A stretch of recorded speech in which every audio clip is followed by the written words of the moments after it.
أشهد أن لا إله إلا الله وحده لا شريك له وأشهد أن محمدا عبده ورسوله أما بعد فأعوذ بالله من الشيطان الرجيم بسم الله الرحمن الرحيم الحمد لله رب العالمين الرحمن الرحيم مالك يوم الدين إياك نعبد وإياك نستعين اهدنا الصراط المستقيم صراط الذين أنعمت عليهم غير المغضوب عليهم ولا الضالين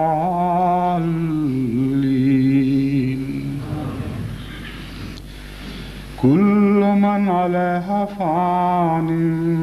ويبقى وجه ربك ذو الجلال والإكرام ويبقى وجه ربك ذو الجلال والإكرام فبأي آلاء ربكما تكذبان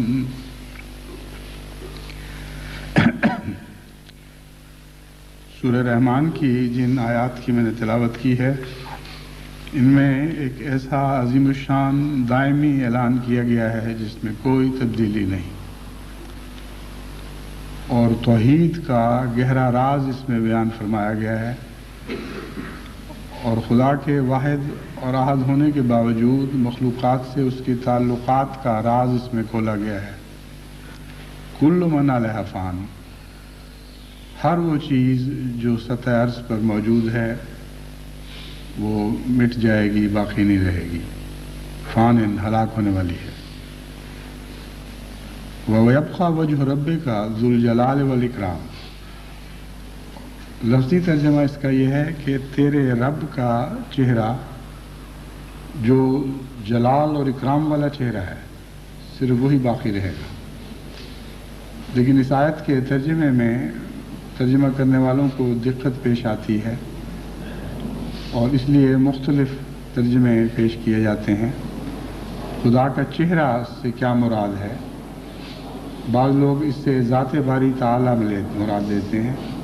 اور ترجمہ یہ کرتے ہیں کہ خدا کی ذات باقی رہے گی اور ہر دوسری چیز مٹ جائے گی۔ بعض یہ ترجمہ کرتے ہیں کہ خدا تعالیٰ کی نگاہیں جس پر پڑیں جس کو خدا کا وجہ نصیب ہو جائے وہ مستثنا ہے، وہی باقی رہے گا جسے اللہ کی رضا حاصل ہو اور خدا کی رضا حاصل باقی رکھے۔ حضرت مسلم موعود رضی اللہ تعالیٰ عنہ نے یہی عارفانہ ترجمہ تفسیر صغیر میں فرمایا ہے کہ مراد یہ ہے کہ ہر چیز فانی اور بے معنی اور بے حقیقت ہے، اور ان کی بقا کے بھی کوئی معنی نہیں جو بظاہر نظر بھی آئیں، وہی چیز باقی ہے جو رب کی رضا کے ساتھ باقی ہے، اس کی رب کی رضا کے ساتھ زندہ ہے۔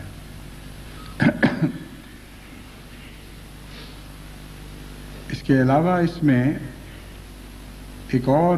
راز یہ بھی بیان فرمایا گیا کہ اگر کوئی چیزیں باقی رہتی ہیں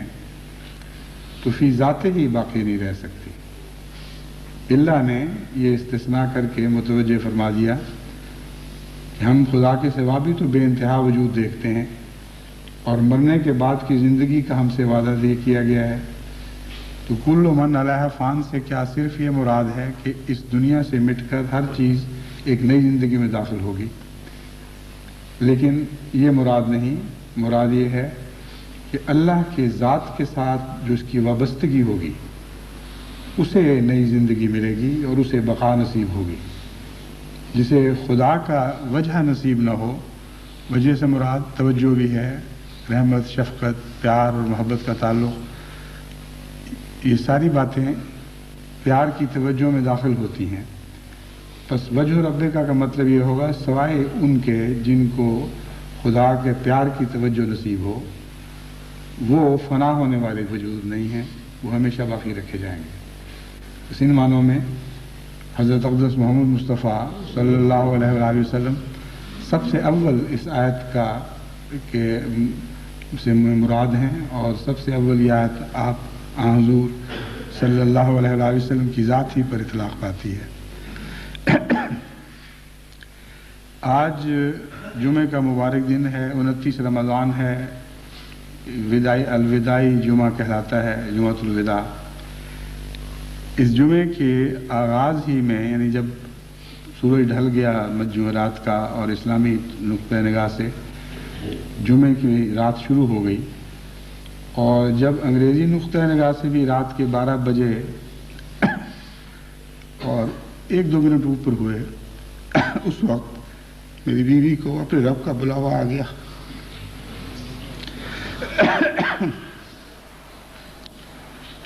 اس سے پہلے میں ان کا ذکر نہیں کیا کرتا تھا، اس کی وجوہات ہیں۔ اول یہ کہ مجھے ڈر تھا کہ جذبات پر اگر قابو نہ رہا تو جماعت جو پہلے ہی نڈھال ہے بالکل ذبح کی حالت میں پہنچ جائے گی۔ جماعت سے جو میرا تعلق ہے وہ ایسا ہے کہ میں جماعت کے دل میں رہتا ہوں، جماعت میرے دل میں رہتی ہے۔ یہ ایسا تعلق ہے جو خطوں کا محتاج نہیں، پیغاموں کا محتاج نہیں، کسی کو بتانا نہیں پڑتا کہ اسے مجھ سے کتنی محبت ہے، مجھے کسی کو بتانا نہیں پڑتا کہ مجھے اس سے کتنی محبت ہے۔ یہ ایسے جاری و ساری زندہ رشتے ہیں جو وجہ رب کا کے طفیل ہمیں نصیب ہوئے ہیں، اور وجہ رب کا کی یہ علامات ہیں کہ للہ محبتیں اتنی شدت پکڑ جائیں کہ دوسری دنیاوی محبتیں ان کے مقابلے پر کوئی حیثیت نہ رکھیں۔ تو ایک تو یہ خوف دامنگیر تھا کہ کہیں میرے جذبات کے غلبے کے نتیجے میں وہ احمدی جو پہلے ہی بہت شدت کے ساتھ میرا دکھ محسوس کر رہے ہیں، ان کی حالت غیر نہ ہو جائے۔ دوسرے یہ بات پیش نظر تھی کہ ضرورت ہی کیا ہے، وہ جانتے ہیں، میں جانتا ہوں، اطلاعیں مل رہی ہیں اور سب کو علم ہے کیا صورتحال ہے۔ تیسری ایک وجہ یہ تھی کہ باوجود اس کے بعض رویا ایسی ملتی رہیں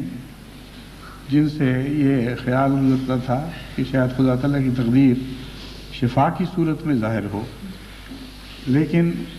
بعض اور ایسی علامتیں ساتھ ساتھ جاری رہیں جن کے نتیجے میں یقین کے ساتھ جماعت کے سامنے کوئی نظریہ پیش نہیں کر سکتا تھا۔ اگر خدا تعالیٰ کی طرف سے واضح طور پر وصال کی خبر ملتی تو تب بھی میں کسی رنگ میں جماعت کو تیار کرتا، اگر واضح طور پر شفا کی خبر ملتی تو تب بھی میں تیار کرتا اور بتا دیتا کہ خدا تعالیٰ نے خوشخبری عطا فرمائی ہے، جس طرح سے پہلے بتایا گیا، اور بڑی شان کے ساتھ اللہ تعالیٰ نے آپ کے حق میں وہ نظارہ پورا فرمایا۔ تو اس وقت کوئی ایسی بات نہیں تھی۔ مثلا میں آپ کے سامنے اب کھول کر بیان کروں گا اس عرصے کے کچھ واقعات، اس سے آپ کو اندازہ ہوگا کہ کس گم بگو اور کشمکش کی حالت میں سے ہم گزرے ہیں۔ لیکن سب سے پہلے میں بتاؤں کہ آپ کی پیدائش 19 جنوری کو ہوئی، اور اس لحاظ سے مجھ سے تقریباً 8 برس چھوٹی تھی، اور ہماری شادی 1957 میں جلسہ سالانہ کے بالکل قریب ہوئی۔ تاریخ تو مجھے یاد نہیں، لیکن مجھے غالباً 17 کا خیال آتا ہے کہ غالباً 17 کو ہوئی، 17 دسمبر کو، اور ایک لمبا عرصہ ہمارا اس طرح اکٹھے گزرا کہ باوجود بعض اختلافات کے انہوں نے بڑے صبر کے ساتھ مجھ سے گزارا کیا. ذہنی اور معاشرتی اختلافات جو روزمرہ کے رہن سہن کے معیار ہیں ان کے نتیجے میں پیدا ہو جاتے ہیں. ہمارے والدین نے ہمیں بچپن میں بہت ہی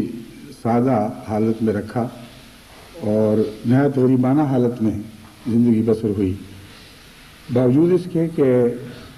وہ ساری ضرورتیں بھی پوری ہوتی رہیں جو امیروں کے بچوں کو ان معنوں میں نصیب ہوتی ہیں کہ پہاڑوں پر جانا اور دوسرے شوق پورے کرنا، شکار وغیرہ، تاکہ کسی قسم کے احساس کمتری میں مبتلا نہ ہوں.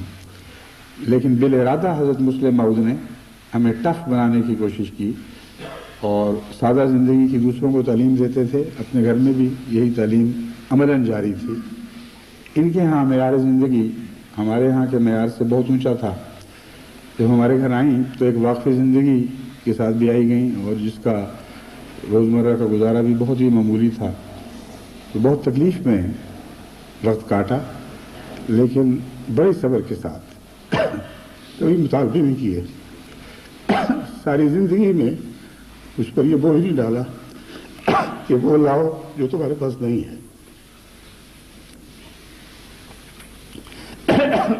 مزاج کے اختلاف کی وجہ سے اور دینی پس منظر کے اختلاف کی وجہ سے رفتہ رفتہ بہت ہی توجہ اور پیار کے ساتھ اور سمجھا بجھا کر ان کی تربیت کرنی پڑی. شروع میں ان کو جماعت کی خواتین اور جماعت کی تنظیموں سے کوئی ذاتی تعلق نہیں تھا، لیکن رفتہ رفتہ اس تعلق کو قائم کیا. لیکن اس سے پہلے میں آپ کو ایک شادی کے استخارے سے متعلق بات بتا دوں. قادیان میں 1945-46 کی بات ہے جب یہ میں نے فیصلہ کیا ان کے ساتھ پیغام دینے کا. حضرت مسلم موعود کی عادت تھی کہ بیٹوں سے بھی پوچھا کرتے تھے، بیٹیوں سے بھی پوچھا کرتے تھے. اپنی مرضی نہیں ٹھونستے تھے، لیکن اگر کوئی غلط فیصلہ ہو تو اسے سمجھا دیا کرتے تھے کہ یہ مناسب نہیں ہے. اس طرح ایک بہت ہی اعلیٰ پاکیزہ افہام تفہیم کے ماحول میں سب کے رشتے طے ہوئے. تو میں نے جب ان سے فیصلہ کرنا تھا اس سے پہلے استخارہ کیا اور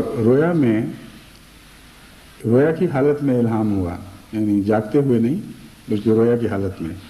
اور اس کے الفاظ یہ تھے کہ تیرے کام کے ساتھ اس کا نام ہمیشہ زندہ رہے گا. اس وقت مجھے بڑا تعجب ہوا کہ میرے کون سے کام ہیں، وہم و گمان میں بھی نہیں آ سکتا تھا کہ اللہ تعالیٰ مجھ سے کیا کام لے گا. لیکن عجیب اس میں پیغام تھا کہ عملاً کاموں میں ان کو اتنی شرکت کی توفیق نہیں ملے گی، لیکن میرے تعلق کی وجہ سے میرے کاموں کو خدا ان کے کاموں میں شریک، ان کو میرے کاموں میں شریک فرما دے گا اور ان کو بھی اس کا ثواب پہنچتا رہے گا. اس ثواب میں یہ ہمیشہ بڑے صبر اور رضا کے ساتھ حصہ لیتی رہیں اور مجھ سے جس حد تک تعاون ان کے لیے ممکن تھا ہمیشہ کیا. لیکن خاص طور پر قادیان کے اس سفر کا میرے دل پر گہرا اثر ہے. جانے سے پہلے کچھ دو تین ہفتے پہلے اچانک ان کی حالت بگڑی ہے اور دراصل وہی وقت تھا جب پتے کا کینسر شروع ہو چکا تھا. اور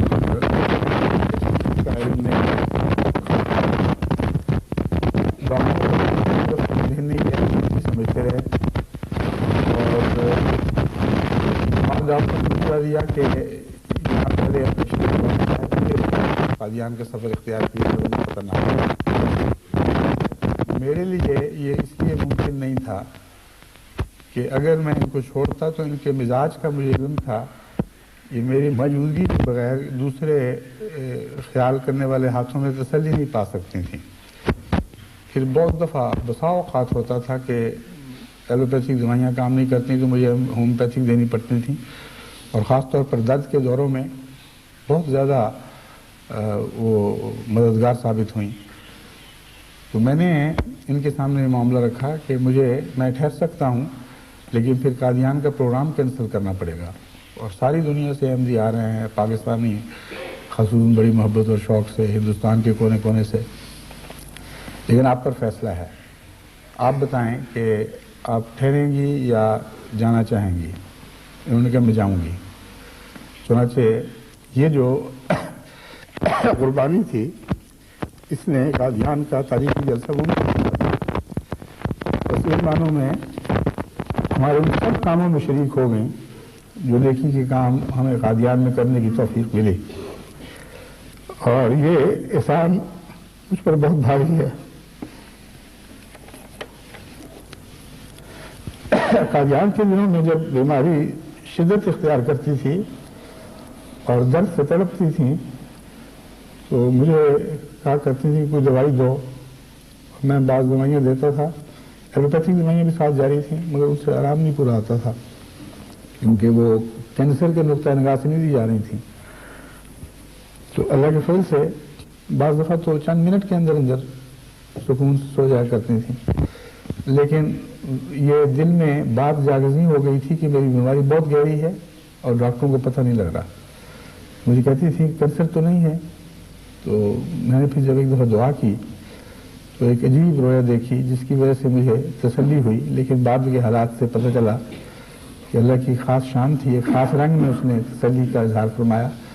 لیکن اس کے باوجود تقدیر بدلنے کا کوئی سوال نہیں تھا، تقدیر اپنی جگہ قائم رہی۔ رویا میں نے دیکھا کہ ان کی والدہ ایک گھر میں کھڑی ہیں اور گھر کا نقشہ اس طرح ہے جس طرح یہ مسجد ہے لمبائی میں، اور یہاں تقریباً تین چوتھائی جگہ کے سامنے وہ یوں اس طرف منہ کر کے جدھر سے میں آ رہا ہوں کھڑی ہیں، اور بائیں ہاتھ ایک نالی سے پار ایک کچن ہے، باورچی خانہ ہے جس میں کوئی کھڑا ہے اور کھانے پکے ہوئے ہیں، اور آپا میرا انتظار کرتی ہیں اور پھر مجھے دیکھ کر خوشی سے کہتی ہیں کہ وہ آ گیا ہے، اور حالت یہ ہے گھر کی، وہ مجھے بتاتی ہیں کہ ساری نالیاں بند ہیں اور کھانا ساتھ تیار ہے لیکن اس طرف نہیں آ سکتا اور کوئی نہیں کھا رہا، اور کچن میں بالکل ٹھیک اسی طرح کھانا موجود ہے۔ اس سے مجھے خیال آیا کہ یہ نالیاں بند، ہاں ساتھ یہ کہا کہ ایک دفعہ پہلے بھی اس طرح نالیاں بند ہوئی تھیں، جب یہ آیا تو اس نے کوئی چیز چلائی اور آسمان کی طرف اڑ کر پھر وہ کوئی چیز گری ہے اور نالیاں کھل گئی، اب پھر ایسا ہی ہوگا کہ نالیاں کھل جائیں گی۔ تو اس پر صبح اٹھ کر مجھے تعبیر یہ سمجھ آئی کہ جب پہلے دل کی بیماری کا حملہ ہوا ہے تو اس وقت بھی معدہ کسی چیز کو قبول نہیں کرتا تھا اور الٹ دیتا تھا، اور ہمیں وجہ سمجھ نہیں آ رہی تھی، ڈاکٹروں نے ہر قسم کی دوائیں دی لیکن کارگر ثابت نہیں ہوتی تھیں۔ جب داخل کرائی گئیں تو پتہ لگا کہ دل کی نالیاں بند ہیں، اور نالیاں بند ہونے کی وجہ سے یہ ساری تکلیف تھی۔ چنانچہ ڈاکٹروں نے وہ نالیاں کھولی اور ان کو بعد میں اینجیوپلاسٹی بھی ہوئی، لیکن اس وقت تو وقتی طور پر سنبھال لیا، لیکن جب امریکہ لے کے گئے تو انہوں نے کہا یہ نالیاں کھولنی پڑیں گی، اور اس وقت مجھے تو ذہن میں نہیں تھا، لیکن جب یہ خواب آئی تو مجھے پہلی دفعہ سے مراد یہی نظر آئی کہ پہلے بھی نالیاں بند تھیں، قادیان میں بھی اور دلی میں بھی کوئی چیز بھی معدے میں نہیں ٹھہرتی تھی اور الٹی آتی تھی اور بہت تکلیف کی حالت تھی، جو بھی کھاتی تھیں الٹ جاتا تھا، اس لیے بڑی تیزی سے کمزور ہو رہی تھیں۔ تو اس وقت خواب کے باوجود یہ اندازہ نہیں تھا کہ نالیاں بند ہونے سے کیا مراد ہے، لیکن جب یہاں آ کر ڈاکٹر نے آپریشن کیا اور پتے کی پتھری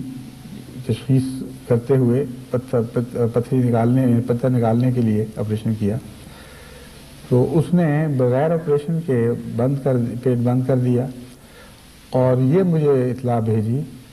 کہ ان کے معدے کی انتڑیوں کے ساتھ تعلق رکھنے والی نالیاں بند ہیں، اور اس وجہ سے وہ کھانا الٹتا ہے، اندر جا ہی نہیں رہا، اور میں نے عارضی اس کے متبادل کے طور پر انتری کو کاٹ کے میدے سے براہ راست منہ جوڑ دیا ہے اور نالی کھل گئی ہے۔ چنانچہ اس کے بعد یہ خدا کے فضل سے سلسلہ جاری رہا۔ پھر جب کیمو تھراپی کا وقت آیا تو انہوں نے ڈاکٹروں نے دیکھا کہ بہت چیزیں ایسی ہیں جو بہت ہی زیادہ بیماری، لمبی بیماری اور تکلیفوں سے متاثر ہو چکی ہیں۔ جگر کا بڑا حصہ کینسر سے کھایا گیا تھا، گردے جواب دے رہے تھے اور ان کا یہ خطرہ تھا کہ اگر گردے کی نالیاں بند ہو گئیں تو کسی قسم کی کیمو تھراپی نہیں کی جا سکتی۔ ہمیں جب انہوں نے بتایا، میں نے بھی اپنی دوائی بھی شروع کی اور علاج شروع کی، دعا خاص طور پر دعا پہ بہت زور دیا۔ تو جب نتیجہ نکلا تو ڈاکٹر ایونز کے الفاظ یہ تھے کہ نالیاں کھلی ہیں، ڈکٹس آر اوپن، اور بڑے تعجب کا اظہار کیا کہ یہ نالیاں کس طرح کھل گئیں، وہ سمجھتے تھے کہ بند ہو چکی ہوں گی۔ جب یہ رویا میں نے گھر میں بتائی اور بچیوں کو تو انہوں نے کہا اس کا کیا مطلب ہے کہ شفا ہو جائے گی؟ میں نے کہا اللہ بہتر جانتا ہے، مجھے نالیاں کھلنے تک کا پیغام ہے اور یہ تو تم ہو چکی ہے بات۔ تو عزیزہ فائزہ نے اپنے طور پر یہی تعبیر کی کہ اس کا مطلب یہ ہے کہ فکر کی بات ابھی ہے، کیونکہ اتنا حصہ تو پورا ہو گیا ہے، اللہ نے بعد میں کوئی خبر دی ہے کہ نہیں؟ میں نے کہا مجھے تو اس کے متعلق کوئی خبر نہیں ملی۔ عزیزہ فائزہ نے ایک رویا بیان کی اس وقت جو بالکل واضح تھی، اور اس وقت سے پھر باوجود اس کے کہ دعا میں کوئی کمی نہیں کی اور توکل قائم رہا ہے خدا کے فضل سے، لیکن پیغام نظر آ گیا تھا کہ کیا ہے۔ انہوں نے رویا میں دیکھا کہ عزیزہ نعیمہ کھوکھر جو یہاں لجنا کی بڑی اچھی کارکن اور بی بی سے خصوصیت سے بہت تعلق،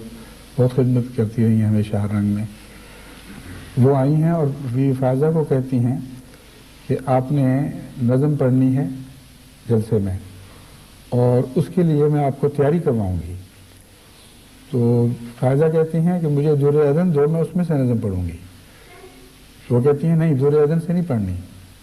حضرت مسیح علیہ السلام کی ایک نظم ہے وہ چننی ہوئی ہے، ایک عورت آپ کو پڑھ کے سنائے گی اور وہی پڑھنی ہے اور دوسری کوئی نہیں پڑھنی۔ حالانکہ ان کی عادت ہاتھوں کی بالکل نہیں، لیکن فائدہ حیران ہوتی ہے، لیکن جب وہ عورت نظم پڑھتی ہے تو وہ ہے ایک نہ ایک دن پیش ہوگا تو فنا کے سامنے، چل نہیں سکتی کسی کی کچھ خدا کے سامنے۔ یعنی اتنی سریلی اور اتنی پراثر آواز ہے کہ وہ دل میں ڈوب گئی اور سارے وجود پر ایک عجیب قسم کی سکینت طاری ہوگی، باوجود اس کے کہ بظاہر ڈراؤنی خواب تھی، یعنی پیغام موت کا ہے، لیکن اس کے ساتھ ہی وہ خدا تعالیٰ نے سکینت طاری فرما دی۔ تو جب مجھے انہوں نے رویا سنائی تو بالکل بات ساری واضح نظر آ رہی تھی۔ بہت سے احمدی دوست ایسی رویا بھیجتے رہے ہیں جن سے بظاہر خوشخبری تھی، لیکن جن کو رویا کی پہچان ہو ان کو اندازہ ہو جاتا ہے کہ اس کے کوئی معنی نہیں ہیں۔ جو پیغامات ملا کرتے ہیں رویا میں وہ یا تصویری زبان میں ملتے ہیں یا ایک خاص انداز ہے اللہ تعالیٰ کا جو عام نظاروں سے خدا کی بھیجی ہوئی رویا کو مختلف کر دیتا ہے۔ چنانچہ یہ جو رویا آتی ہیں اکثر کہ ہم نے دیکھا کہ بہت بیمار ہیں، بہت خطرناک حالت ہے اور پھر ایک دم اچھی ہو جاتی ہیں، یہ اگر کوئی پیغام رکھتی ہے تو خطرناک پیغام ہے۔ اکثر میرا تجربہ ہے جب کسی بہت خطرناک مریض کے متعلق یہ دیکھا جائے کہ اچھا ہو گیا تو اس سے مراد صحت نہیں بلکہ وصال ہوا کرتا ہے۔ ایسی رویا کثرت سے آتی نہیں، اور بعض رویا ایسی تھیں جن سے رویا دیکھنے والے نے تعبیر اور کی لیکن تعبیر بالکل مختلف تھی۔ مثلا ایک بچی نے مجھے خط رویا بھیجی،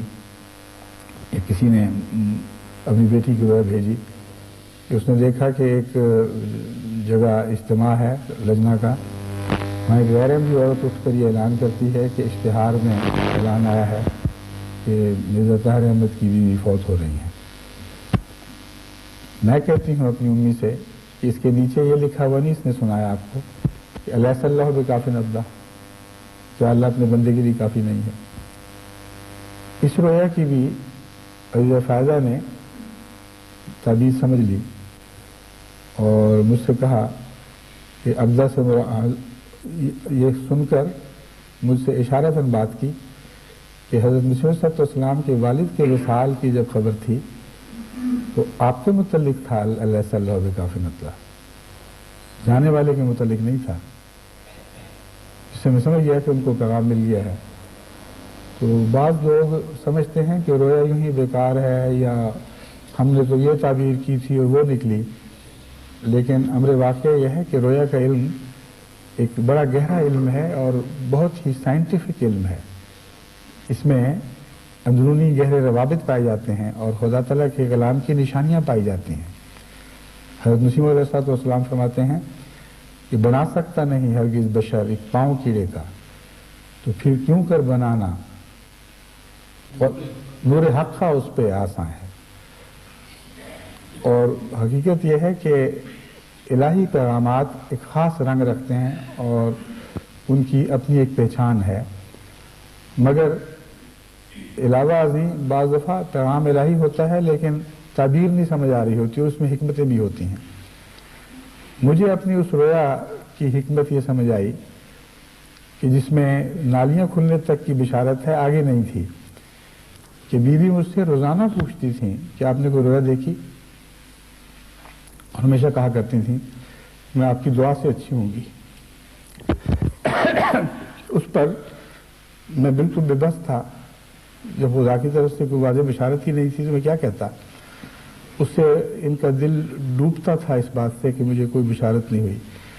چنانچہ میں پھر اس کا علاج مجھے یہ سوچا کہ میں یہی رویا بار بار بتایا کرتا تھا۔ آپ نے دیکھا نہیں قادیان میں مجھے خدا نے یہ بتایا تھا نالیاں کھل گئیں، اب دیکھیں نالیاں کھل رہی ہیں۔ دونوں ڈاکٹروں نے یہ بات کی، پہلے ڈاکٹر نے بھی انتریوں وغیرہ کی نالیاں کھلنے کی بات کی، گردوں کی نالیاں کھلنے کی بات کی، اور میدا ایک قسم کا بورسی خانہ ساتھ لگا ہوا تھا، وہاں کھانا ہوتا تھا بہترین، لیکن نالیاں بند ہونے کی وجہ سے دوسری طرف پہنچ نہیں سکتا تھا۔ تو میں نے کہا جب یہ ساری باتیں پوری ہو گئی ہیں تو پھر پریشانی کی کیا وجہ ہے؟ تو اس رنگ میں ان کو ٹالتا رہا، لیکن تقریباً 10-12-15 دن کی بات ہے، میں نے قرآن کریم کھولنے سے پہلے شدید اس خواہش کا اظہار کیا کہ خدا مجھے کچھ تو بتا، اور جس آیت پر میری نظر پڑے وہی میرا پیغام ہو۔ تو جس آیت پر نظر پڑی وہ یہ تھی ادخلوها بسلام آمنین، اس جنت میں داخل ہو جاؤ سلامتی اور امن کے ساتھ۔ اس سے پہلے ہے ان المتقین فی جنات و عیون، متقی جنات اور چشموں میں ہوں گے، ادخلوها بسلام آمنین، اس میں تم سلام اور امن کے ساتھ داخل ہو۔ تو وہ تو بالکل واضح تھا، اور اس سے پھر مجھے یہ دل میں ایک بات گڑ گئی، اس کی بنا پر نہیں بلکہ ویسے ہی مجھے یقین تھا کہ آپ جو چنانچہ پچھلے جمعے بہت سخت کرائسس آیا ہے، ایک دن چند دن 2-3 دن پہلے بالکل ٹھیک ٹھاک تھیں، اور جمعے کو بڑی تیزی سے حالت بگڑی، اور اب جمعرات کو حالت بگڑنی شروع ہوئی ہے تیزی سے۔ تو جب تک جمعہ نہیں آیا اس وقت تک آپ کی حالت سنبھل چکی تھی اور بڑے سکون سے بات کرتی تھیں، لیکن اس سکون کی بھی ایک وجہ تھی، وہ صرف بیماری سے تعلق رکھنے والی بات نہیں تھی بلکہ ایمانیات سے تعلق رکھنے والی بات تھی۔ کچھ عرصہ پہلے ہمارے ڈاکٹروں، وہاں ہاسپٹل کے ڈاکٹروں نے مجھے یہ پیغام بھیجا کہ آپ کے کہنے کی وجہ سے ہم اب تک کینسر کا نام نہیں لے رہے، اور آپ نے جو ہمیں کہا تھا، میں نے یہ کہا تھا کہ آپ گروتھ کہا کریں، گروتھ بھی تو ایک کینسر کی قسم ہے اور جھوٹ بھی کوئی نہیں ہے، لیکن لفظ کینسر نہ بولیں، اس سے ان کا دل بیٹھے گا، اور پہلے ہی نصف دل کام کر رہا ہے، بیماری اتنی شدید۔ تعاون انہوں نے بڑا اچھا کیا، عام طور پر یہ اس بات کی باتوں میں تعاون نہیں کیا کرتے، لیکن بہت ہی تعاون۔ آخر مثال پر جو ڈاکٹر ہیں انہوں نے مجھے کہا کہ اب مجھ سے یہ مزید برداشت نہیں ہو سکتا، اب میں کل لازماً بتاؤں گی۔ پھر میں نے کہا کہ وہ جو بتائیں تو پھر میں بتاؤں گا۔ اور ان کو میں نے کہا آئندہ اگر آپ سے پوچھیں تو آپ بے شک بتائیں، لیکن میں امید رکھتا ہوں کہ آئندہ آپ سے کبھی نہیں پوچھیں گے۔ چنانچہ میں نے ان کو سمجھایا آرام سے، آہستہ سے، میں نے کہا آپ جو غیروں سے پوچھتی ہیں کہ آپ کو کینسر ہے کہ نہیں، آپ یہ بتائیں کہ کینسر کوئی ایسی بیماری ہے جسے خدا ٹھیک نہیں کر سکتا، اور اگر وہ مارنا چاہے تو وہ کینسر ہی کا محتاج ہے۔ نزلے والے بھی مر جاتے ہیں، شہد کی مکھی کاٹے اس سے مر جاتے ہیں، چھینک آنے سے مر جاتے ہیں، مرنے والے بغیر بہانے کے بھی مر جاتے ہیں۔ تو اللہ کے بلانے کے ہزار لاکھ کروڑ رستے ہیں، اور کینسر کوئی نعوذ باللہ خدا تو نہیں ہے۔ اگر آپ کو ایمان ہے پورا اور آپ یقین رکھتے ہیں کہ خدا ہے اور خدا تعالیٰ میں قدرت ہے، تو پھر دعا کریں، لیکن کینسر کے اوپر اتنا زور نہ دیں کہ گویا یہ بلا ایسی ہے جس کا کوئی علاج ہی نہیں۔ پھر میں ان کو سمجھایا کہ دیکھیں آپ کو دعا، آپ کو بے چینی کی ایک وجہ ہے، آپ دعا کرتے ہیں تو دعا کے ساتھ دعا کے قبول نہ ہونے کا تصور ہی نہیں ہے۔ آپ سمجھتے ہیں کہ دعا ضرور اسی رنگ میں قبول ہو جس طرح آپ کر رہے ہیں یا جس طرح لوگ آپ کے لیے کر رہے ہیں۔ میں نے کہا یہ دعا کے انداز نہیں ہے۔ آپ کو میں سمجھاتا ہوں کہ دعا اس طرح کرنی چاہیے کہ خدا تعالیٰ کے پہلے سپرد کرے اپنے آپ کو خدا کے سپرد کر دیں اور یہ کہہ دیں کہ ہم ہر طرح راضی ہیں، 100% تیری رضا کے مطابق ہمارا دل راضی رہے گا، مطمئن ہے، کوئی شکوہ نہیں۔ اب ہماری التجا ہے کہ ایسا کر دے، لیکن وعدہ ہے کہ ایسا نہیں کرے گا تو پھر بھی ہم تیرے ہی ہیں، کوئی اور رستہ نہیں ہے۔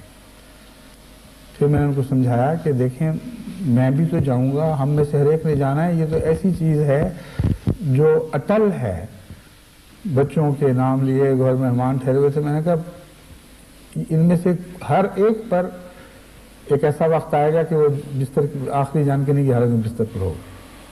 میں بھی ہوں گا، میرے بچے بھی ہوں گے، ان کی اولادیں بھی ہوں گی۔ پہلے کوئی بچ گئے تھے اس چیز سے جو آپ کو خیال ہے کہ شاید یہ بات ٹل جائے۔ ایک دفعہ یہ کہا کہ مولوی ہنسیں گے۔ میں نے کہا جن کی قسمت میں بدبختی ہو میں اس کا کیا علاج کر سکتا ہوں؟ تقدیر الہی پر اگر کوئی ہنستا ہے تو اس کی بدبختی ہے، لیکن میں یہ دعا نہیں کروں گا کہ مولوی ہنستے ہیں اس لیے خدا یوں کرے۔ میں نے جو دعا آپ کو بتائی ہے طریقہ دعا کا وہ یہ ہے، مجھے تو یہی پسند ہے۔ یہ سنتے سنتے رفت پیدا ہو گئی،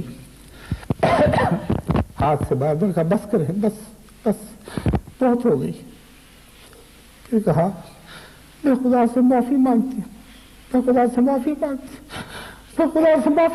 ہوں، اس سے خدا غلطی ہو گئی، خدا مجھے معاف کر دے، آئندہ کبھی میں ایسی حرکت نہیں کروں گی، کبھی کسی کا ایسے نہیں پوچھوں گی۔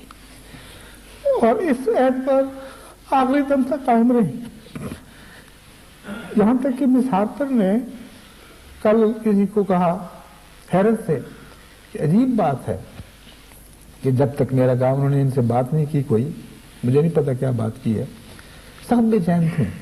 اور بار بار مجھ سے پوچھتے تھے بتائیں کیا بیماری ہے، میں ٹھیک ہو جاؤں گا کہ نہیں۔ تو اس کے بعد ایسا اطمینان ہے کہ کوئی بے چینی کا اظہار نہیں اور بالکل بے قراری کا اظہار نہیں، نہ مجھ سے پوچھا نہ بات کی، مجھے ضرورت نہیں پڑی۔ تو اللہ کے فضل سے وہ بات کو سمجھ کر آخری دم تک وفا کے ساتھ اس عہد پر قائم رہی، غیر اللہ کی طرف نہیں دیکھا۔ آخر پر یہ حالت تھی کہ بجائے اس کے کہ ہم ان کو تسلی دیتے وہ ہمیں تسلی دیتے۔ مجھے کہا کہ اب بس کریں، اتنا نہ فکر کریں، اتنا غم نہ لگائیں۔ میں نے جواب دیا کہ بی بی میں مجبور ہوں، مجھے تو دور کے غم بھی تکلیف دیتے ہیں، کسی کونے میں بیمار ہو میں بے چین ہو جاتا ہوں۔ پاکستان میں ہم جو بھی تکلیف لگی جان نکالے رکھی ہے، کبھی اتنا عذاب میں مبتلا نہیں ہوا جتنا پاکستان کی خبروں سے خبریں آتی تھیں کہ ہم جو بھی تکلیف سے ہوتے تھے۔ تم تو میرے قریب ہو، تمہارا دکھ تو میری آنکھوں کے سامنے میرے پاس ہے بالکل، یہ کیسے ممکن ہے کہ میں محسوس نہ کروں؟ ہاں اللہ صبر کی توفیق بتا دیتا ہے، میرا حال مشتقی ہے، غیروں پر نہیں کھلنا، کوشش کرتا ہوں کہ نہ کھلے، لیکن یہ کہو کہ تکلیف نہ ہو، میں کہ میرے بس کی بات نہیں۔ پھر اشارے سے کہا ٹھیک ہے میں سمجھ گئی ہوں، لیکن بعد میں مجھے یہ کہا کرتی ہیں کبھی کبھی آپ گھبرانا نہیں، کل باوجود اس کے کہ کینسر کی اس بیماری میں شدید تکلیف اور عذاب میں مبتلا ہو کر لوگ مرتے ہیں، کہ اللہ کا عجیب احسان تھا کہ آخری وقت میں بڑی سکون تھیں بچوں کو. میں نے کہا میں بچوں کو بلاتا ہوں، بلایا بھی، کہتی نہیں بلانا نہیں، ان کو گھبراہٹ ہوگی. میں نے بلایا تو میں نے کہا یہ باتیں میں مانوں گا، ان کا حق ہے، میں مجبور ہوں، ان کو ضرور بلانا ہے. نظر آ رہا تھا کہ جا رہی ہیں تو بچیاں آئیں، ان سب کو یہی کہا گھبرانا نہیں، میں ٹھیک ہو جاؤں گی، اپنا گھبرائیں. مجھے پھر کہا ایسے کہ آپ جائیں، آپ روزے پہ جائیں، نماز پہ جانا ہے آپ. میں نے کہا میں آ جاتا ہوں. کہ نہیں آپ نے واپس نہیں آنا. لیکن میں نے کہا نہیں وہ تو میں نے نہیں آنا ہے. چنانچہ آخری اطلاع جو ملی ہے رات 12 بجے کے قریب وہ یہی تھی مبشر کی طرف سے، اور ڈاکٹر مبشر نے میری خدمت کی ہے. اطلاع آئی ہے کہ حالت سخت شدید ہے. چنانچہ اسی وقت میں بچوں کو لے کے گیا تو رستے میں مبشر کا پیغام ملا، اس دن ڈاکٹر مبشر احمد کا اس پہ ٹیلی کمیونیکیشن کے اوپر، نہ اس پہ ٹرانسمیشن کے ذریعے، کہ میں گیٹ پر لفٹ کے نیچے لفٹ کے سامنے انتظار کر رہا ہوں. میرے ساتھ جو 2 بیٹیاں بیٹھی ہوئی تھیں، میں نے کہا تمہیں سمجھ آ گئی یہ بات کی، اگر حالت تشویشناک ہوتی تو مبشر بی بی کا بستر کا پہلو چھوڑ کر نہ آتا. نیچے جو آ گیا ہے اس لیے تم اب تیار ہو جاؤ اور مجھ سے وعدہ کرو کہ صبر کا نمونہ دکھاؤ گی، کوئی ایسی حرکت نہیں کرو گی جس سے خدا تعالیٰ ناراض ہو. ہم نے دنیا کو صبر سکھانے ہیں، ہم اگر اس طرح بے چین ہو جائیں ان چھوٹی چھوٹی باتوں پر ولولہ شروع کریں تو ٹھیک نہیں ہے. اور عجیب بات ہے کہ ان کی والدہ نے بھی کسی کو مخاطب کر کے کہا اب تم ولولہ نہ کرنا اور صبر سے کام لینا. چنانچہ بچیوں نے اللہ کے فضل سے یہ شان نمونہ دکھایا ہے، پوری وفا کے ساتھ قائم رہی اپنے عہدوں پر اور قائم ہیں، اور اللہ آئندہ بھی انشاءاللہ ان کو قائم رکھے گا. یہ تھے ان کے بیماری کے مختصر حالات. خاص بات بہت ہی مجھے دل کو بھائی وہ یہ تھی کہ ایک دفعہ میں نے کہا کہ بیوی میں آپ کے لیے بہت دعا کر رہا ہوں، آپ کو تصور نہیں ہے کہ کس طرح کر رہا ہوں. تو کہتی دیکھیں میرے لیے نہ کریں، صرف ساری دنیا کے بیماروں کے لیے کریں، اور بھی تو بیمار ہیں وہ جو دکھوں میں مبتلا ہیں. میں نے کہا میں پہلے ہی ان کے لیے کر رہا ہوں، کبھی ہوا ہی نہیں کہ تمہارے لیے کروں اور توجہ پھیل کر ساری دنیا میں بیماروں تک نہ پہنچے. جس ملک میں مختلف کانٹیننٹس میں لوگ تکلیف میں مبتلا ہیں، تمہارے دکھ کا فیض دعاؤں کی صورت میں سب کو پہنچ رہا ہے. اس پر بڑے چہرے پر اطمینان آیا. یہ ٹھیک ہے، اس طرح دعا کیا کریں. آپ کا جیسے میں نے بیان کیا ہے رجنا وغیرہ سے کوئی ایسا تعلق ابتدا میں نہیں تھا کیونکہ تربیت اور ڈھنگ کی تھی، لیکن میرے کاموں میں بہت ہی بوجھ اٹھایا ہے کیونکہ میرے تعلقات بہت زیادہ وسیع تھے اور ہر وقت مہمانوں کا آنا جانا اور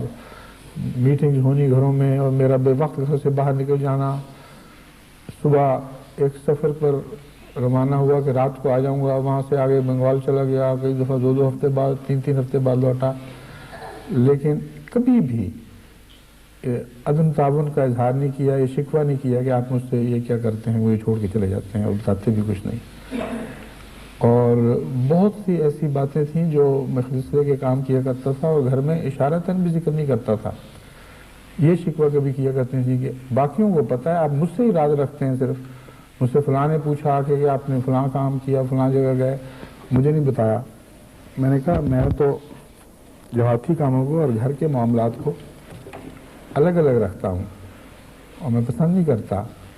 کہ جو جماعتی ذمہ داریاں مجھ پر عائد ہوتی ہیں میں گھر والوں سے ذکر کروں. اس طرح پھر وہ گھروں کے دخل شروع ہو جاتے ہیں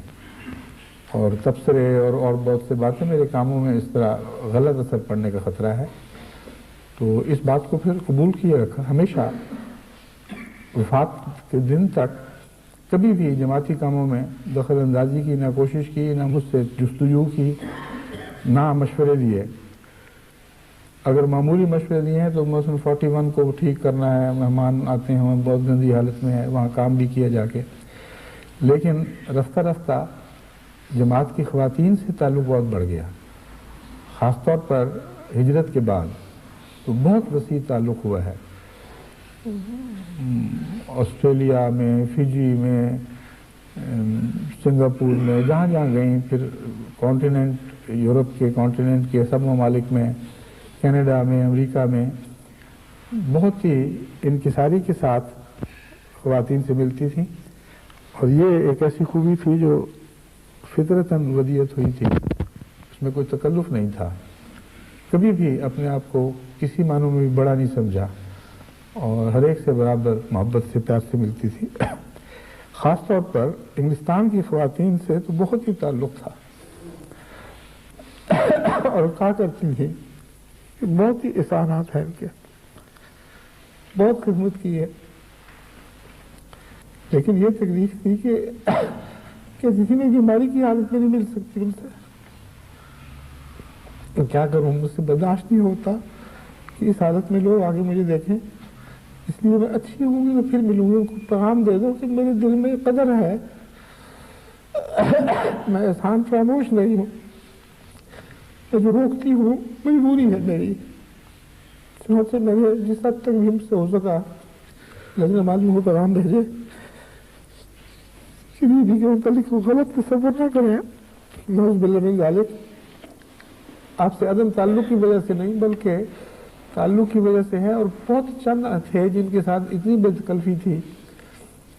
یا بیماری کے دوران ہو گئی کہ جن کو آپ اپنے ساتھ برداشت کر لیتی تھیں اور کہتی تھی کہ انہی کی سپرد خدمت کرو۔ ان میں ایک ڈاکٹر بشرا، غالب سردار رفیق صاحب کی بیگم ہیں، کیپٹن بشرا نرس، بہت خدمت کی ہے انہوں نے۔ ایک لئیقہ ہے، لئیقہ احمد اوکرائیڈن کی، انہوں نے دن رات خدمت کی، ان کی خدمت کو، دونوں کی خدمت کو بہت سراہتی تھیں۔ اس کے علاوہ اور بھی ایسے خواتین ہیں جن کو خدمت کا موقع ملا ہے۔ امت القدوس ایاز جو ڈاکٹر کے 4تھے سال میں پڑھ رہی ہیں، افتخار ایاز صاحب کی بیٹی، ان سے بہت خوش تھیں۔ ان کا ایک تو ڈاکٹر ہونے کی وجہ سے ان کی مرض کو سمجھتی تھیں، دوسرے مزاج اتنا دھیما، میٹھا، محبت کرنے والا ہے کہ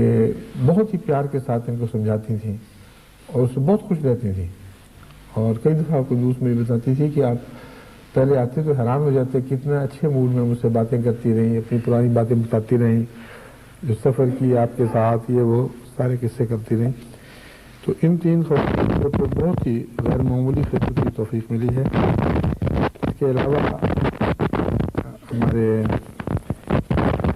سبیہ نون صاحبہ ہیں، نعیمہ کھوکھر ہیں، اور باقی سب کو جہاں جہاں کچھ موقع ملا خدمت انہوں نے کی، لیکن مجبوری کی وجہ سے ان کو موقع دیا نہیں جا سکا۔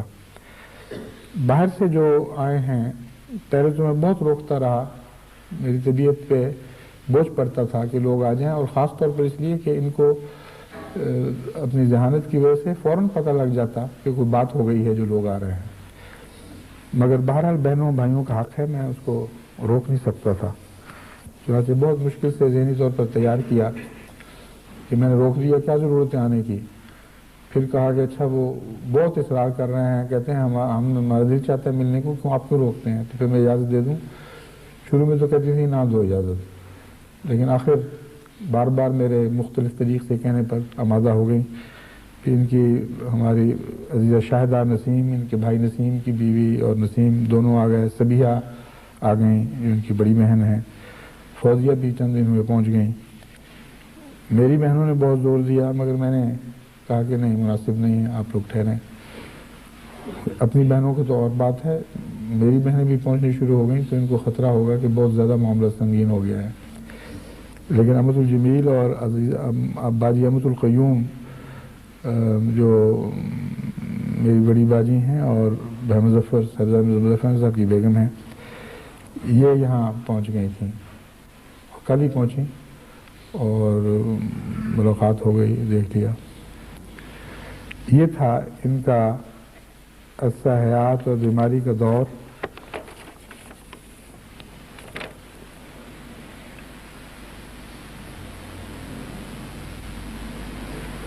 بعض جو تسلی کے لیے میں باتیں ڈھونڈتا تھا ان میں ایک یہ بات بھی تھی جس کو بڑے ہی جذبہ تشکر استاد سنا کرتی تھیں. میں نے کہا دیکھو ایک مریض ہے آج دنیا میں جس کے لیے اتنی دعائیں ہو رہی ہیں کہ خدا کی قسم ساری دنیا میں کوئی مریض ایسا نہیں جس کے لیے اتنی دعائیں ہو رہی ہیں. مشرق سے مغرب تک دنیا بچے میرے خط ملتے ہیں تو اندازہ نہیں کر سکتی کتنے تڑپانے والے خط ہیں. آدمی حیران ہو جاتا ہے. کالے گورے ہر رنگ کے لوگ دور دراز ملکوں میں اس قدر بے قرار ہے تو خدا نے تمہیں یہ سعادت نصیب کی ہے کہاں سے کہاں تمہیں پہنچا دیا تم شکر کرو. مجھے کہا آپ لاکھ لاکھ شکر کریں. میں نے کہا ہاں میں تو لاکھ لاکھ شکر کرتا ہوں. تو بہت ہی آخری دور میں دعاؤں کی طرف نیک باتوں کی طرف ذکر الہی کی طرف بہت توجہ رہی اور جیسا کہ میں نے بیان کی ہے آخری دنوں میں پوری طرح بغیر کسی تردد کے بغیر کسی استثناء کے کامل طور پر راضی برضا ہو چکی تھی اور اپنے آخری وقت کا اندازہ ہو چکا تھا. رات جس وقت دم توڑا ہے کوئی تکلیف نہیں تھی باتیں کر رہی تھی اور یہی میری دعا تھی اللہ سے بہت زیادہ یا خدا آرام سے اٹھانا. بشرا نرس جو ساتھ تھیں انہوں نے کہا کہ باتیں کر رہی تھی کوئی تکلیف نہیں تھی بڑے سکون میں تھیں تو ایک بات کے بعد دوسری بات نہیں آئی تو میں نے دیکھا تو گھبرا کر میں باہر گئی. ڈاکٹر نے آ کے دیکھا اس نے کہا تو دم توڑ چکی ہے. تو اس طرح خدا نے اس التجا کو قبول فرما لیا اور بڑے سکون کے ساتھ رخصت ہوئی ہیں. ان کی نماز جنازہ انشاءاللہ کل اسلام آباد میں طے ہوگی. لیکن اس نماز جنازہ کے ساتھ میں ایک اور نماز جنازہ غائب کو شامل کرنا چاہتا ہوں اور وہ ایک ایسی خاتون کی نماز جنازہ ہے جن کے متعلق ایک خاص بات محرک بنی ہے. ہمارے چودھری محمود احمد صاحب چیمہ جو انڈونیشیا میں مبلغ مستقل طور پر فائز ہوئے ہیں ان کی بیگم فاطمہ بیگم صاحبہ کو بھی بی بی والا ہی کینسر تھا یعنی پتے کا کینسر جو کینسر میں سب سے خطرناک سمجھا جاتا ہے. اور ان کی یہ بات پیش نظر رکھیں لیکن اب جو اصل محرک بنا وہ ایک اور بات ہوئی تو یہ کہ طاہرہ صدیقہ ناصر صاحبہ حضرت بھائی جان کی بیگم رضی اللہ تعالیٰ رحمہ اللہ تعالیٰ انہوں نے مجھے خواب لکھی اور لکھا کہ میں بڑی سخت کی وجہ سے پریشان ہوں کہ مجھ سے ناراض نہ ہوں حضرت خلیفہ المسیح ثالث یعنی اس دنیا میں. کیونکہ میں نے دیکھا ہے کہ وہ رویا میں کہ وہ آتے ہیں اور میری طرف کوئی توجہ نہیں کرتے اور ایک معمولی سی عام سی عورت ہے لڑکی ہے اس کے ساتھ شادی کرتے ہیں اور اس کے ساتھ شادی کر کے اس کو لے جاتے ہیں اور وہ اس کے باپ کا نام دوست محمد ہے. تو جب یہ رویا میں نے پڑھی تو اسی وقت میں نے آفاقی نظر ڈال کے دیکھا کہ کون ایسا ممکن ہے خدا کے نزدیک جس کا اتنا مرتبہ ہو کہ عالم بالا میں خلیفہ وقت اس کے استقبال کے لیے تیاری کرے اور خلیفہ یعنی سابق خلیفہ اس کے استقبال کی تیاری کرے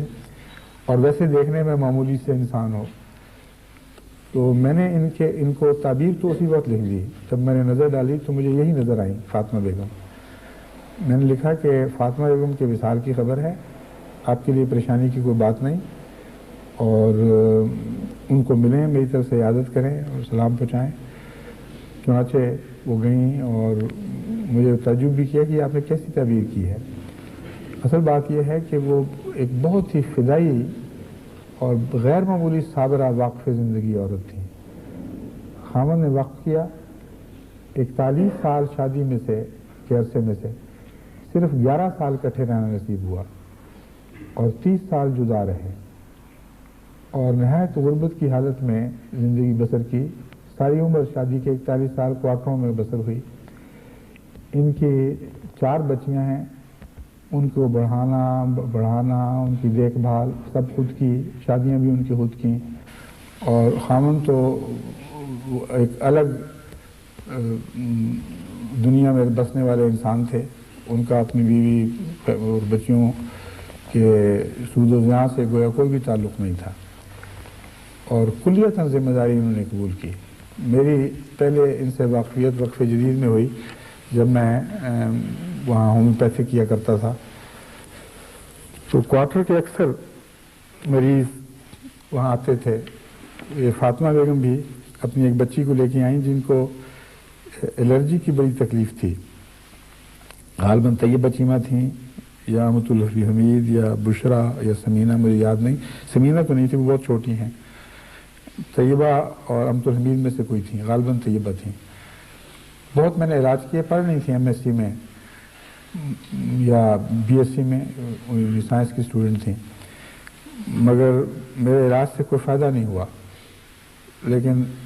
مسلسل آتی تھیں، کہتی تھیں آپ پہ مجھے اعتماد ہے، آپ علاج کریں پھر بھی جو بھی ہے۔ تو اللہ تعالیٰ نے بعد میں کسی اور ذریعے سے شفا بخش دی۔ اس وقت میں نے ان کو قریب سے دیکھا ہے اور اتنی ہی واقفیت ہے، بڑی صابرہ شاکرہ، کوئی کسی قسم کا تصنع نہیں، کوئی ریا نہیں، بہت سادہ زندگی، فدائی سلسلے کی، 10 سال تک صدر لجنہ بھی رہیں، اور قرآن کریم پڑھانے کا بہت شوق تھا، خود بھی بڑے شوق سے سیکھا۔ دوست محمد کے متعلق مجھے خیال آیا کہ ان کے والد ضرور کوئی صحابی ہوں گے یا کوئی بزرگ ہوں گے، ورنہ ان کا نام دوست محمد نہ بتایا جاتا۔ جب تحقیق کی تو پتہ لگا کہ چودھری محمد عبداللہ صاحب جو سیالکوٹ قلعہ صوبہ سنگھ کے رہنے والے تھے، انہوں نے 14 سال کی عمر میں 1904 میں حضرت مسیح اسلام کی بیعت کی، اور وہ صحابی تھے اور بہت ہی فدائی اور عاشق انسان تھے۔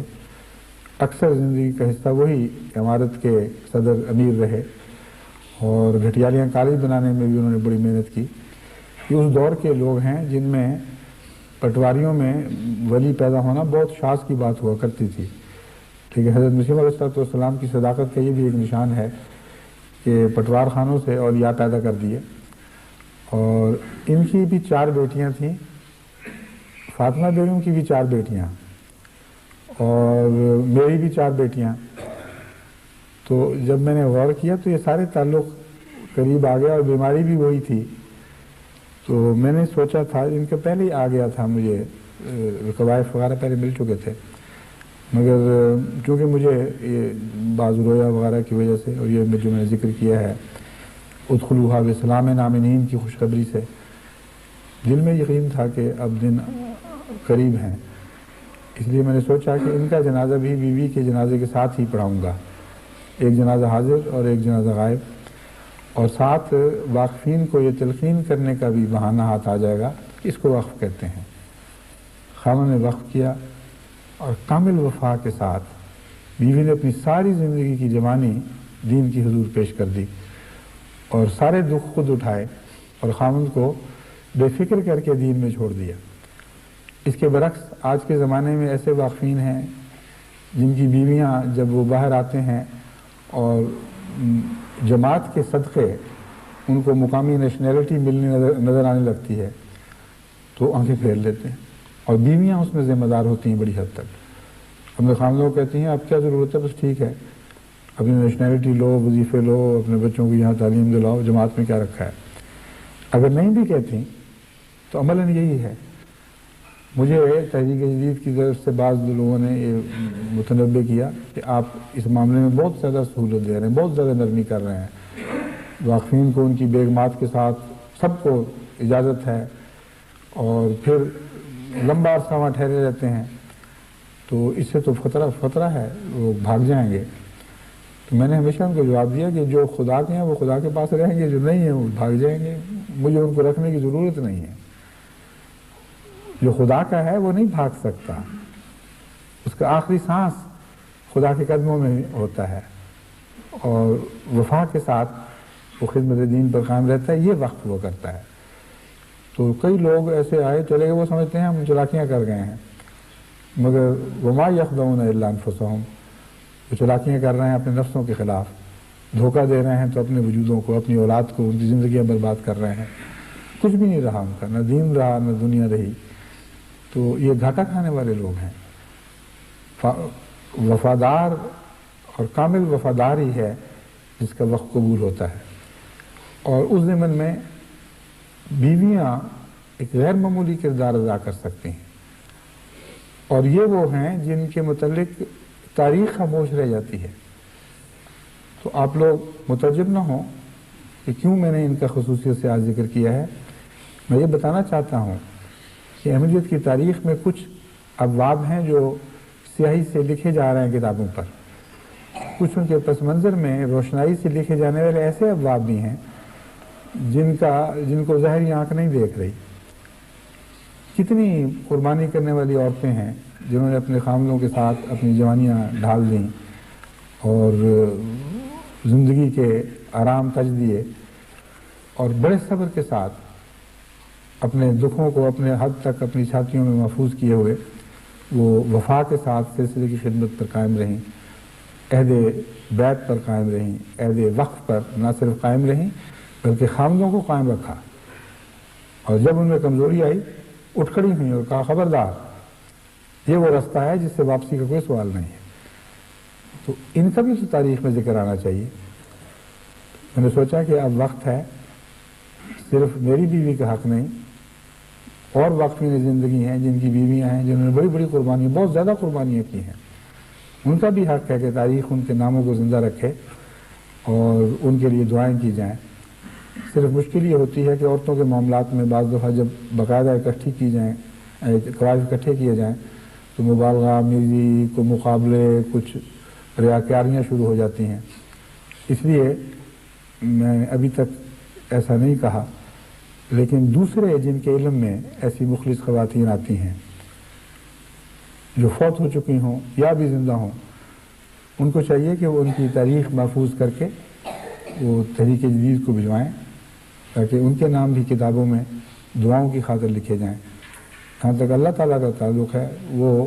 کسی ظاہری ذکر کا بھی محتاج نہیں ہے، اس کے ہاں تو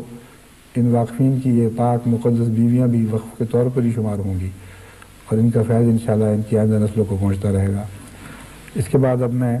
اس کو ختم کرتا ہوں۔ سب کو سلام، کیونکہ وہ بار بار اظہار تشکر کرتی تھیں کہ جماعت کتنی پیاری، کتنی دعائیں کر رہی ہے۔ اللہ تعالیٰ انہیں کو بڑی رحمت کرے اور ہم سب کا بھی نیک انجام کرے، اور ہماری اولادوں کو پوری وفا کے ساتھ دین حق پر قائم رکھے، اور خدمت دین کی توفیق یہی نسلیں نہ پائیں بلکہ نسلوں بعد نسل قیامت تک ہماری اولادیں خدمت دین کی پوری وفا کے ساتھ توفیق پاتی رہے۔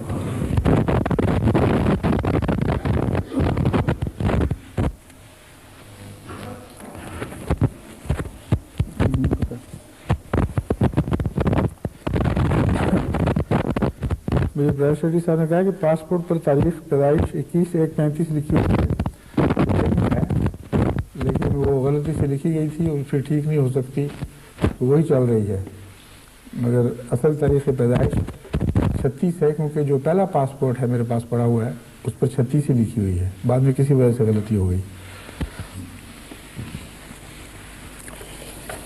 الحمد للہ نحمده ونستعینه ونستغفره ونؤمن به ونتوکل علیہ ونعوذ باللہ من شرور انفسنا ومن سیئات اعمالنا من یهده اللہ فلا مضل له ومن یضلل فلا ہادی له ونشهد أن لا إله إلا الله وحده لا شريك له